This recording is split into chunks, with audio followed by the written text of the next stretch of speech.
Hi friends, இன்றைக்கி பார்த்தீங்கன்னா நம்ம வல்லாரைக்கீரை சட்னி தான் வந்து பண்ண போகிறோம். வாங்க வீடியோக்குள்ளே போகலாம். பாத்திரத்தை வச்சுக்கலாம். அதில் வந்து நம்ம எண்ணெய் ஊற்றிக்கலாம், உளுந்து சேர்த்துக்கலாம். அது கூடவே வந்து இஞ்சி பூண்டு சேர்த்து நல்லா வந்து வதக்கிக்கலாம். அதோட வந்து ஒரு 5 பட்டை சேர்த்துக்கலாம். அது கூடவே வந்து வெங்காயம் சேர்த்துக்கலாம்.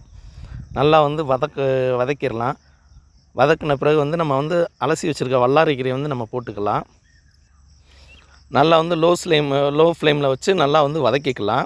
இது கூடவே வந்து நம்ம அலசி வச்சுருக்க வந்து மல்லித்தலை வந்து போட்டுக்கலாம்.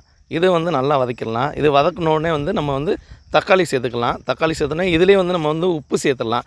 இந்த வல்லாரைக்கீரையில் பார்த்திங்கன்னா புளி வந்து நம்ம சேர்க்க மாட்டோம். இந்த மாதிரி நீங்கள் வச்சு கொடுங்க. பிடிக்காத குழந்தைகளுக்கு கூட இந்த சட்னி வந்து பிடிக்கும். நல்லா வந்து சூப்பராக இருக்கும், சுவையாக இருக்கும். இது வந்து இட்லி, தோசை இந்த மாதிரி இதுக்கு வந்து சூப்பரான ரெசிபி. மறக்காமல் பிரித்திகா அப்பா சமையல் சேனலுக்கு வந்து சப்ஸ்கிரைப் பண்ணுங்கள், ஷேர் பண்ணுங்கள், கமெண்ட் பண்ணுங்கள். பாய், டாட்டா.